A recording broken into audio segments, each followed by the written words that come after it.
అయినప్పుడు అభిమానుల అరుపుల్లో కూడా వినిపించేది ఎప్పుడు అంటే బాలకృష్ణ గారి పవర్ఫుల్ డైలాగ్స్తోనూ అలాగే బాలకృష్ణ గారి పవర్ఫుల్ ఫైట్స్తోనూ.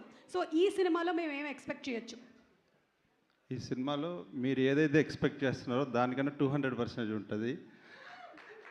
నేను చెప్తున్నాను ఆడియన్స్కి, ప్రేక్షకులకి, కానీ ఇంటర్వెల్ చూసినాక స్క్రీన్లు చింపేస్తారు. ఇది నేను నమ్మకంతో చెప్తున్నా సార్. తర్వాత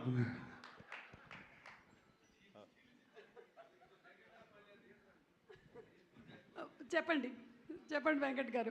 ఇంకోటి ఏంటంటే ఈ యాక్షన్ కానీ ఇంత హ్యూజ్గా రావడానికి కూడా బాబీ అన్న ఇచ్చే ఫ్రీడమ్. ఒక టెక్నీషియన్కి బాబీ అన్న ఎలా ఫ్రీడమ్ ఇస్తాడంటే, అన్న నాకు ఇదేదో చిన్న డౌట్గా ఉంది అంటే చాలు, స్టాప్. అందరు రైటర్స్ తోటి కానీ అందరితోటి కూడా కలిసి మళ్ళీ మాస్టర్ డౌట్ చెప్తున్నాడు, నాకు ఆన్సర్ చెప్పండి అని అందరూ కూర్చొని మళ్ళీ నన్ను కన్విన్స్ చేసేవాళ్ళు. సో ఏంటంటే ఆ ఫ్రీడము, నేను ఏదన్నా తప్పైన రైట్ అని చెప్పడానికి చాలా ఫ్రీడమ్. అంటే బ్రదర్ కన్నా చాలా దగ్గరగా చూసుకున్నారు ఈ 1 year ఈ సినిమా చేసిన దాంట్లో. థ్యాంక్ యూ బాబీ అన్న ఫర్. నేను ఇంత చేశాను, ఇంత హెవీగా ఇంత బాగా చేశానంటే అది ఫస్ట్ బాబీ అన్న. అండ్ విజయ్ కార్తిక్ గారి గురించి చెప్పాలి. ఎందుకంటే ఒక మెంటర్గా, ఒక ఫ్రెండ్గా 1 year మేము ఎక్కువ మాట్లాడుకొని ఉన్నాం. ఒక పరిపూర్ణమైన టెక్నీషియన్గా ఈ సినిమా నన్ను తీర్చిదిద్దింది.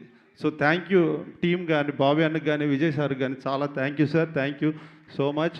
అండ్ బాబు గారి గురించి ఒకటి చెప్పాలి. ఈ ఎండలో 50-60 km/h గుర్రాన్ని గెల్లప్ తోలేవాడు. ఆయన ఒక్కసారి స్టార్ట్ కెమెరా యాక్షన్ అనగానే నాకు గుండె డమ్ము. ఎందుకంటే ఇసుకలో 40-45 degrees Celsius హీట్ ఉంటుంది, ఎండ ఉంటుంది. అంత ఫాస్ట్గా తోలేవాళ్ళు. మాస్టర్ 1 more కావాలని అడిగేవారు. సో ఎక్కువ ఈ సినిమాలో ఏంటంటే నైట్స్ ఎక్కువ చేసాం. నైట్ చేస్తాం 3:30-4 o'clock హార్స్ తోలేవాళ్ళు. 30-40 times ఎన్ని షాట్లు ఓకే అన్న తర్వాత 30-40 times గుర్రం దిగి మళ్ళీ వెళ్ళి కూర్చొని మళ్ళీ ఎక్కేవాళ్ళు అనమాట.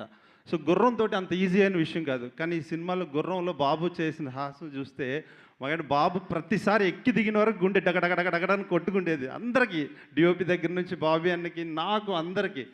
సార్ మీతోటి ఈ 3 years కంటిన్యూగా సినిమా నేను పరిణితి చెందడానికి హెల్ప్ అయింది sir. Thank you so much.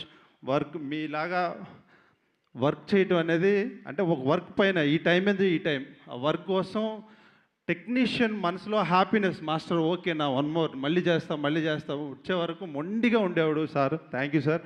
రాజస్థాన్లో అయితే you kill it sir. Thank you so much.